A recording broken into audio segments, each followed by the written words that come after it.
Ingat lagu ini, ingat waktu pertama kali Pak Alam lagi PDKT sama saya diajak konser Kahitna. Di situ saya merasa gini, wih, Om kira isok gombal juga. Waktu PDKT saya manggilnya Om, saya pikir gini, ini pasti gara-gara temennya Om Dwi yang bilang gini, kamu kalau PDKT sama anak mahasiswa, kamu harus ngajak dia ke konser. Jadi supaya mungkin saya menerima cintanya Pak Alam, saya dirayu-rayu di konser Kahitna gitu. Jadi hati saya tuh langsung meleleh rasanya. Oke, perkenalkan nama saya Iwet. Saya tadi melihat dua sahabat saya, Mbak Tanti sama Mbak Yuli. Saya tadi bilang sama Pak Alam gini, dua orang ini mules saya hebat kayak gitu. Gimana nggak mules yo? Saya mengenal bisnis ini 3,5 tahun yang lalu. Waktu itu keadaan kami 11-12 sama seperti Mas Barus dan Mbak Tanti, lagi jatuh jiwa dan raga. Ya, kalau Mbak Tanti sama Mas Barus kan cuma keuangannya, tapi kami waktu itu psikis kami juga lagi jatuh. Waktu itu Pak Alam bilang gini, nih kita diajak ketemuan sama Mas Iqbal. Opo maneh? Aku gak mau Mas kalau MLM. Enggak, dia janji, ini bukan MLM. Ya wes kita ketemuan, sekalian kita jalan-jalan refreshing. Ya wes, karena emang pada saat itu kami lagi mencari sesuatu untuk bisnis, di mana bisnis ini bisa menjadi solusi keuangan kami. Nah, pada hari yang ditentukan kami ketemu. Nah, di situ saya kaget, saya ketemu sama Mas Jenik, temen lama kami di perusahaan MLM lama, 4 tahun tidak ketemu. Mas Jenik gimana kabarnya, bla bla bla bla. Anda tahu Mas Jenik lagi ngapain saat itu? Lagi main game, ya seperti biasa.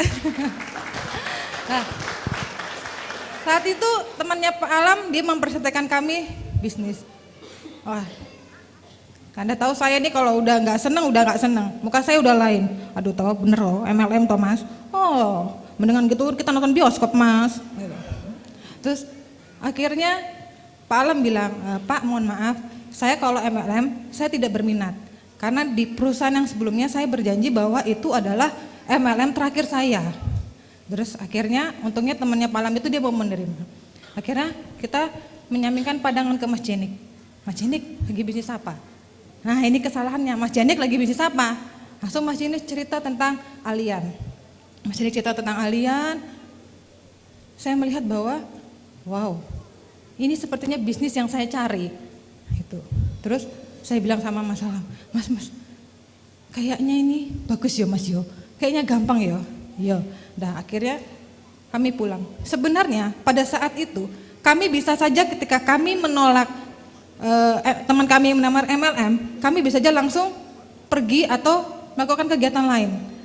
Tapi kami membuat keputusan kecil bahwa kami akan mendengarkan presentasi bisnis dari Mas Jenik. Karena emang kami lagi mencari-cari.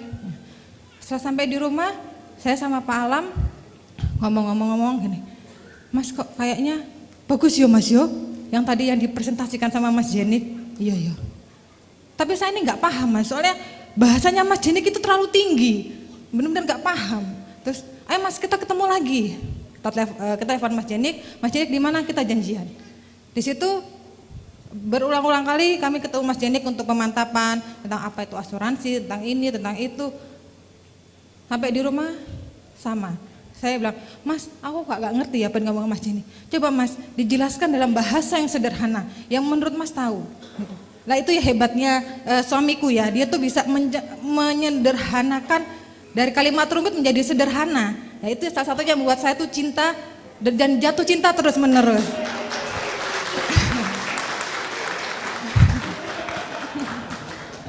Nah, di situ saya akhirnya mengambil keputusan kecil. Saya bilang, oke Mas, saya akan mendukung dan terlibat di dalam bisnis ini. Kenapa saya terlibat? Saya bilang begini sama Mas Jenik. Mas Jenik, kenapa saya mau menjalankan bisnis ini? Satu hal, yang pertama adalah saya mau menyelesaikan hutang-hutang kami. Gitu. Karena benar-benar kami ini benar-benar habis-habisan minus di bawah minus. Dimana kalau minus hanya masalah keuangan itu gampang kami cari, semangat kami gampang, tapi ini semangat kami lagi minus. Karena pada saat kami ketemu bisnis ini, kami baru saja berduka. Sebulan sebelumnya kami kehilangan anak kami, 10 tahun kami menanti, ternyata Allah hanya menitipkan kami selama 2 bulan. Yang membuat saya sedih adalah hanya 2 bulan kami dititipkan, dan aset-aset yang kami kumpulkan bertahun-tahun itu pindah tangan ke rumah sakit. Sebenarnya bukan masalah asetnya, aset kita pindah tangan kan nggak apa-apa, asal ini selamat. Ya mungkin itu ada hikmah di balik sebuah kejadian atau musibah. Yang kedua adalah saya merasa bisnis ini simpel, sangat sederhana. Yang membuat saya pertama kali tertarik adalah Mas Jenik bilang gini loh Mbak Iwet, kalau Mbak Iwet closing, sekali closing nasabah, Mbak Iwet akan dibayar 5 tahun. Yang benar Mas Jenik, emang perusahaan tidak rugi kalau bayar saya 5 tahun? Enggak Mbak Iwet, akan seperti ini. Nah itu yang dijelaskan oleh Mas Jenik. Terus yang ketiga, karena saya seorang sanguin yang senangnya jalan-jalan, saya senang di sini adalah trip ke luar negeri. Saya sempat tanya Mas Jenik, Mbak Iwet kalau mencapai BP, Mbak Iwet bisa trip ke luar negeri. Hah? Yang benar? Emang berapa BP? Dulu awal kami join itu 12,5 juta. 12,5 juta? Wih gampang sekali. Mas Jenik tahu nggak? Dulu saya ke Taiwan itu butuh omset 4 miliar dan itu kami nggak pernah ada di rumah. Wah ini sesuatu yang saya cari karena saya senang jalan-jalan ke luar negeri, dan enaknya apa? Di sini bisa dapat trip bersama pasangan. Misalnya 12,5 juta, kita pengen pasangan, kita kalikan aja supaya 2 kali untuk dapat trip. Ngumpul nang rene. Benro ngene rasane udan salju ibrek, ya Allah. Wong desa. Oke, I love you full. Apa yang mau kamu ngomong sama teman-teman? Gak ada senangnya dapat hujan salju di Korea. Senang. Arjuna, Hubi, kita harus nanti sama-sama ya. Nanti kita jalan-jalan di Taiwan dan di Malaysia dan Turki. Dan di antara semua keputusan kecil yang saya buat, ada satu hal yang kenapa saya benar-benar mendukung suami saya jalan di Allian. Karena saya melihat secercah harapan di muka suami saya. Saya merasa bahwa bisnis ini yang suami saya cari. Bisnis ini yang dulu pernah hilang. Karena saya melihat bahwa passionnya atau gairahnya suami saya di bisnis jaringan seperti ini. Dan saya baru ketemu waktu di Allian. Untuk menjaga passion suami saya, istilah passion itu seperti api, supaya api ini tidak padam.